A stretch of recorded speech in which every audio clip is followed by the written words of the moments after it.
Okay, so now this time we'll talk about the Chinese remainder theorem again, but a somewhat more constructive approach which allows us to systematically find a solution. Okay, so I've now titled it the Chinese remainder theorem and the 0-1 idea. So we'll see in a minute that the 0-1 idea that we have looked at in various different contexts also has a nice application in this particular problem. So here's the same question as last time. We said except I'm going to do it a little more generally. So let x be any number between 0 and 7 and y be any number between 0 and 20. The question is find a number n between 1 and 168 such that n satisfies those two congruences. N is congruent to x mod 8 and congruent to y mod 21. Okay, so now let's bring in our 0-1 idea again. So this is the general problem we are trying to solve, but suppose we could do the following. Okay, so let's try instead to solve two problems. So suppose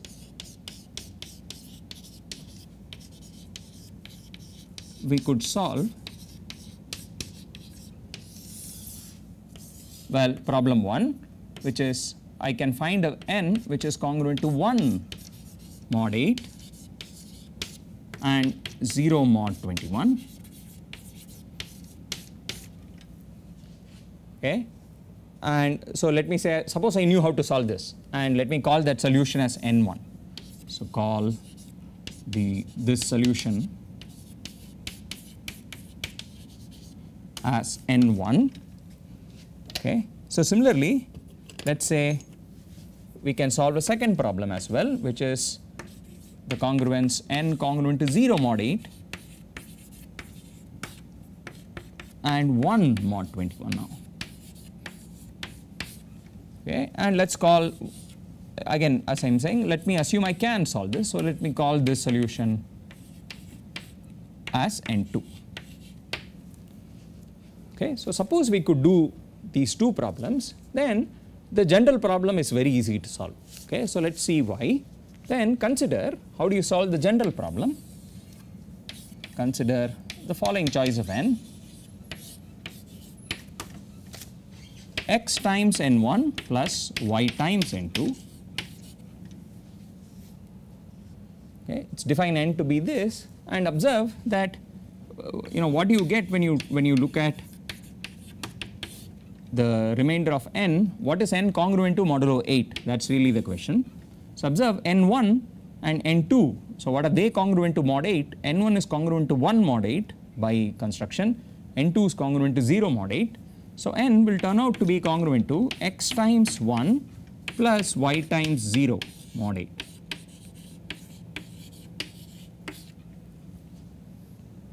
Okay. Here I've used the fact that n1 is congruent to 1 and n2 is congruent to 0. So why is this? This is by the properties of congruences that we talked about. So recall, congruences have these nice properties with respect to addition and multiplication. So how do I prove this, for instance? So let me just sketch a proof of this. n1 is known to be congruent to 1 mod 8. So what I'll do, and x is congruent to x mod 8. So this is a trivial statement. I'm not saying anything here. This just says that x and x leave the same remainder when divided by 8. It's more or less a tautology. So here are two congruences mod 8, and last time we had this property which said that when you have things like this, you can multiply. X n1 will therefore be congruent to x times 1. So x n1 will be congruent to x times 1 mod 8. This is the property of multiplication of congruences. So that's how I concluded that the first term x n1 is congruent to x mod 8. Similarly, the same logic applied to n2 will show you that y n2 is congruent to y times 0 mod 8. Okay. Now, so what is this? This is just x, right? X into 1 plus y into 0 is just x. So therefore n is indeed congruent to x mod 8. And by the same logic, if you look at congruences modulo 21, now you'll get n1 is congruent to 0 and n2 is congruent to 1, So that's again y. This is indeed y. So n turns out to be congruent to y mod 21. Okay. So the key point is of this is that to solve the general problem, it is actually enough if you can solve two simple problems. One for where you have a 1 0 for 8 and 21, and the other where you have a 0 1 for 8 and 21. This is the classic 0 1 idea that we have been using in many contexts before. And in this case, let me just say, if you could solve these two, so let's actually do it in this example. So the value of n1, so let me just tell you the value of n1. So this can be found by brute force. The value of n1 is 105. So if you look back at that table that we wrote out in the very beginning last time, where we tried to do this by brute force, you will find that n1 equals 105 has the property that it's congruent to 1 mod 8 but 0 mod 21. Similarly, n2, which is congruent to 0 mod 21, sorry, this is congruent to 0, okay, n2 should be congruent to 0 mod 8 but 1 mod 21, so that's 64. Okay. So n1 and n2 in this case turn out to be 105 and 64. And how do I obtain this for now? Well, if you think of it, it's just by trial and error, just brute force. But having gotten this, let's try and solve the problem from last time. Okay. So now suppose I want to say I want to find n which is congruent to 3 mod 8 and 10 mod 21, which is what we tried to do. So in other words, x is 3 and y is 10. So what's the solution give us here? It says, well, since you know the solutions n1 and n2, the general answer is just given by xn1 plus yn2, which in this case is, let's see, x is 3 into 105 plus 10 into 64.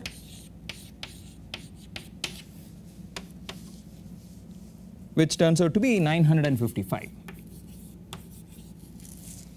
Okay. So doing it this way produces the answer 955, and this may worry you for a minute because remember the earlier answer we got was 115 when we did by brute force, but observe what we are getting by this method is just one solution.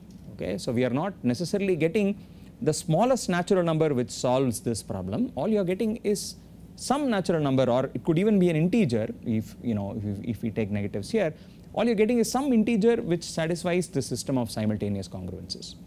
But that's not too bad because we know how to get all solutions starting from any one solution. All you do is just add or subtract multiples of 168.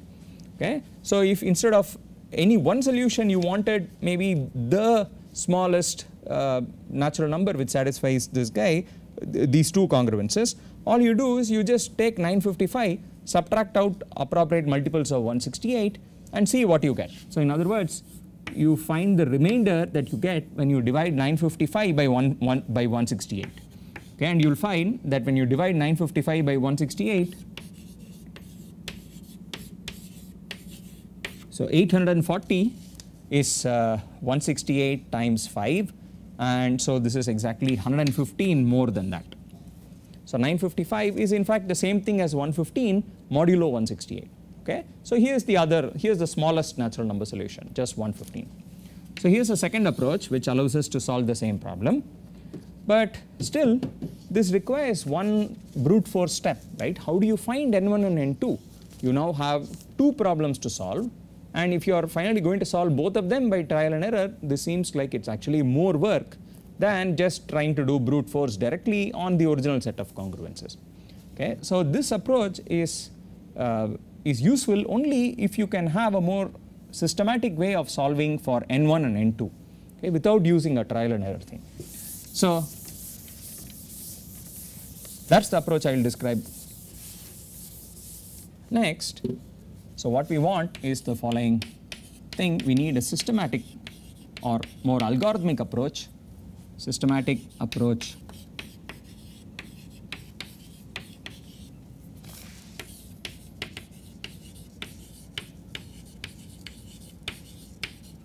to find n1 and n2. Okay. So in order to do this, so let me just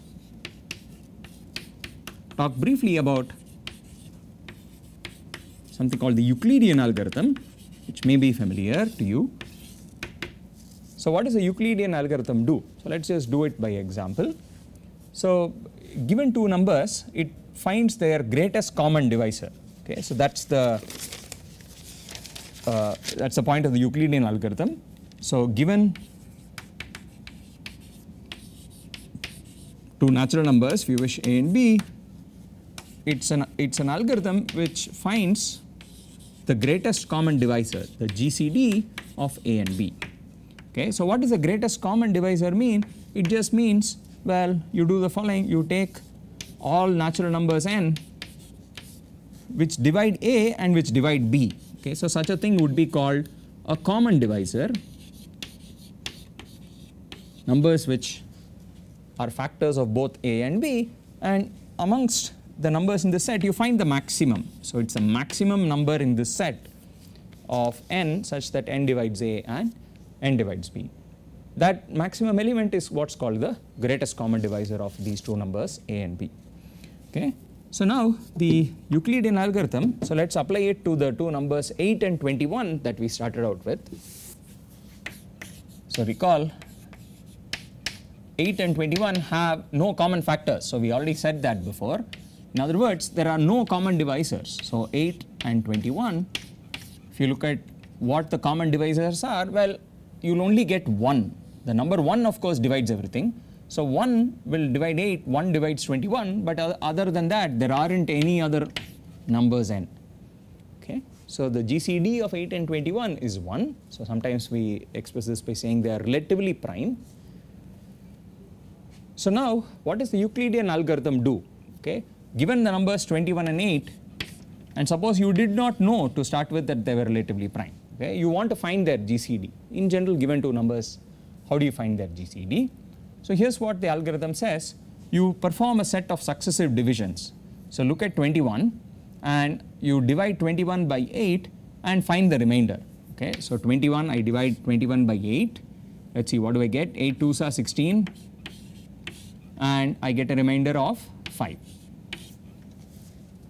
Okay. So in other words, this is the thing that we have been doing. We have been writing 21, you write it as some, so let me just do this. 21 can be written as 2 times 8. So I divide 21 by 8 and I get a remainder of 5. Okay, so here's the remainder 5. So now what do you do beyond this? Well, so what does the algorithm say? It says the following. Now instead of 21 and 8 as being the two players in the picture, you now replace 21 by 8. Okay, and think of 8 and 5 as being the two players in the picture. Okay, so maybe I'll just box this as well because that's going to be something that enters the algorithm now. So I write 21 as some quotient times 8 plus a remainder, and instead of thinking of 21 and 8 as being the two important entities, I replace them by 8 and 5. Here what does that mean? I divide 8 by 5. So next step of the algorithm is the following. You try to divide 8 by 5 and again find the quotient and remainder. So 8 divided by 5, quotient is 1, remainder is 3. Okay. Now the same thing. So whatever the two numbers on the right hand side, 8 and 5, you divide the larger by the smaller. Similarly, I have 5 and 3, I divide 5 by 3. Okay. So I write 5 as, I divide 5 by 3, find quotient to be 1, remainder to be 2. Do it again to 3 and 2. So I finally get 3 is 1 times 2 plus 1. Okay. And if I do it once more, if I write 2 and 1, if I write 2 as some multiple of 1, so I could do this once more, I write 2 as some quotient times 1 plus a remainder, but now the remainder is going to be a 0. Okay, so you keep doing this algorithm. So this is the Euclidean algorithm. You keep performing successive divisions to find successive remainders. Now finally when the remainder becomes a 0, so at some point it will become a 0. So what you do at that step is, well, you forget about that step. You just look at what you got one step preceding to that. Okay, so I forget the last step. The preceding step, there would have been a remainder. That remainder is the GCD. That's what Euclid's algorithm says. So in this case, the final non-zero remainder, this fellow here, is in fact the GCD of the two numbers. of 8 and 21 in this case, or more generally if you had any a and b and you kept doing this algorithm again and again, the final non-zero remainder that you obtain is the GCD of the two numbers. Okay? So that's the Euclidean algorithm. But what's the GCD got to do with trying to solve for these two congruences? How do we find n1 and n2 from these congruences? Look at something more that you get from the Euclidean algorithm.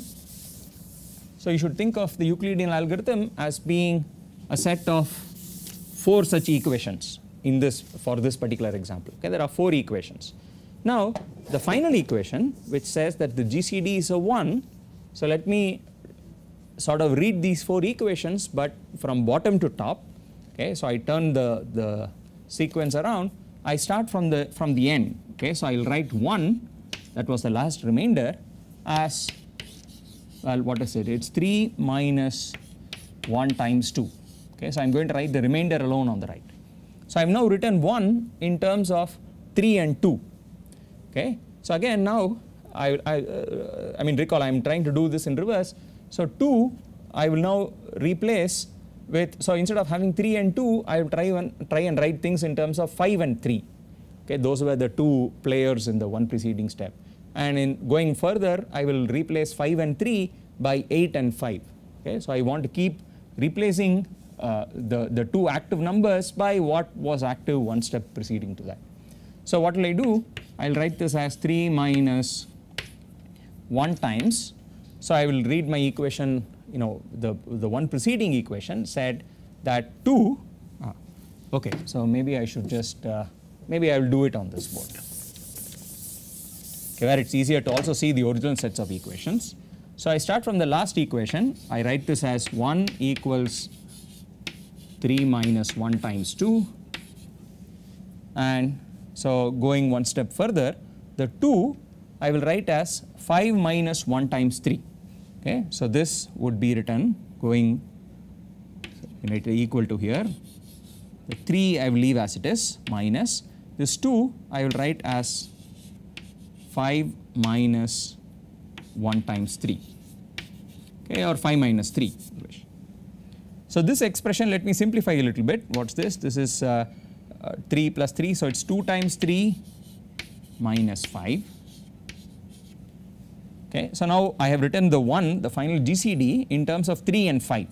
Okay, so now again I will go further. I will replace the 3 in terms of whatever I get one step before to it. So the 3, for instance, here is 8 minus 5. So I will replace the 3 like that. I will write it as 2 times 8 minus 5 minus 5. So let's simplify. It's 2 into 8 minus 2 into 3 into 5. So it's 2 times 8 minus 3 times 5. Okay. So last step, I will replace the 8 and the 5 by the 8 and the 21. In other words, I will write the 5 as 21 minus 2 times 8. So let's do that. It's 2 times 8 minus 3 times 5 becomes 21 minus 2 times 8. Okay, so this is just the Euclidean algorithm in reverse, where the idea finally is to write the GCD back in terms of the original 2 numbers. So what is this? So let's simplify this a little bit. This is 2 into 8 plus 6 into 8. So this is 8 times 8 minus 3 times 21. So finally what do I get? I get the following equation when I finish this Euclidean algorithm in reverse. It just says that the GCD 1 is actually the following combination. It's 8 times 8 minus 3 times 21. Okay, observe I've done this completely systematically. I didn't need to know what these numbers A and B were. This procedure can be programmed on a computer, for instance. So all it's saying is just keep going backwards one step at a time, substituting the variable that you don't want or the number you don't want in terms of the numbers that you do want. So finally, so observe this is of course now 64 minus 63, that's indeed 1. Okay, so we managed to write 1 in this way. So now what's so great about being able to write 1 in this fashion? The reason why we did all this. So finally here's what we obtained. It's 8 times the number 8 minus 3 times the number 21 So let me think of this as plus 3 times minus 21, okay, 3 times or plus minus 3 times 21. So I'm writing 1 as a sum of these two numbers, 8 times 8 plus minus 3 times 21. Now here's what we'll do. Define n1 to be this number. So remember, we are trying to find n1 and n2, the solutions to those two congruences. The claim is you can take n1 to be just this number and n2 to be this number. Okay? So that's a claim for now. Let's try and prove this. So why is this in fact true? Proof. So let's see, what property did n1 have to satisfy? So let's just do it in this example, but you'll see it's actually more generally true. n1 was supposed to be divisible by, so let's see which way was which. n1 was supposed to be divisible by 8 and n2 was divisible by this. So let me call this as n1 and this as n2. Okay, so let's see what properties. Let's look at n2 first. So what properties does n2 have? n2 is just 64 in this case. It's congruent to 0 mod 8 and 1 mod 21. Okay, why is it 0 mod 8? Because it's a multiple of 8. That's more or less clear. Why is it congruent to 1 mod 21? Well, when you divide 64 by 21, you get 63 as the quotient, right? And there's a 1 left over. Okay, and that's exactly what's happening here, because there is a 63, that's the part that's divisible by 21, and then that's the 1 that's on the other side. Okay, so when you divide this number n1 by 21, because this is a multiple of 21, what's left will always be a 1. Okay, so it's kind of by design. So n2 satisfies these two congruences. Similarly, let's look at n1. n1 in this case is minus 63. Okay, so observe, it's not a positive number, it's a negative number, but nevertheless it is a solution to this set of congruences. So so this is a multiple of 21, it's 0 mod 21, because after all it's minus 63, right? It's minus 3 times 21. But here's the interesting part, it will surely be 1 mod 8. Why is that? Because minus 63, think of it as minus 64 plus 1. So this is, here's a multiple of 8, which is minus 64, and you're adding a 1 to that. So the remainder on division by 8 is in fact a plus 1. Okay? So if you take this first fellow as n2 and the second fellow as n1, they automatically satisfy the two congruences that you require of them. Okay? n2 satisfies this 0 1 congruence, and n1 satisfies the 1 0 congruence.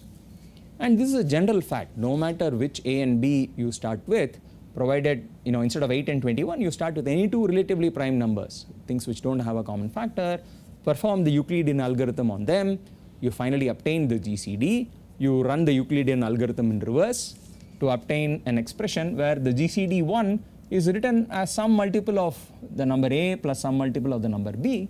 Then you pick one of the factors as n1, the other factor as n2, they will always satisfy, they will be these 0 1 solutions, okay? These the solutions to the 1 0 and the 0 1 congruences.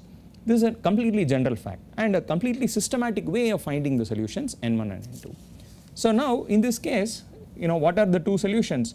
One of them n1 is minus 63 and the other is 64, right? So those are the two solutions in this particular example.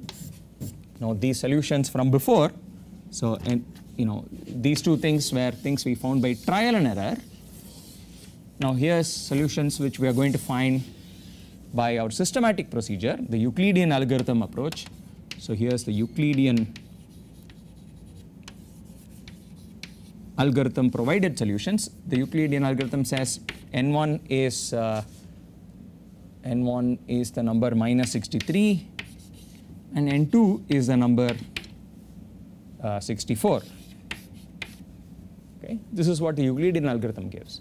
Now comparing with what we had before, okay, observe we had written out two solutions by trial and error, but again, so what's the difference? n2 is the same, but n1 seems different, right? The trial and error method said that n1 is 105, but this said this is minus 63. But again, note that this is only one solution, and to get any other solution, all you need to do is, going from here to here, you can add any multiple of 168 to get a new solution. So minus 63, you add 168 to it, that's exactly going to give you plus 105. So how do you go from this Euclidean solution to the trial and error solution? Well, you just add 168, and that's of course something we know you can always do. Okay, so this sort of concludes this idea. So we have done two things really. One is we have reintroduced the 0-1 idea in this context and seen that it actually has a very nice application to this problem. Secondly, we have used the Euclidean algorithm to give a systematic solution of the 0-1 problem. Okay, often it's not the fact that the 0-1 problem gives a solution that matters. That's there in many contexts. It's being able to write easy solutions to 0-1 problems. That's been something we have used again and again. In the Lagrange interpolation method, for instance, the 0-1 problem has a very easy solution because of those special form of the Lagrange polynomials, right? Product of all the x minus x1, x minus x2, whatever, divided by something. That's something we could get by using properties of polynomials.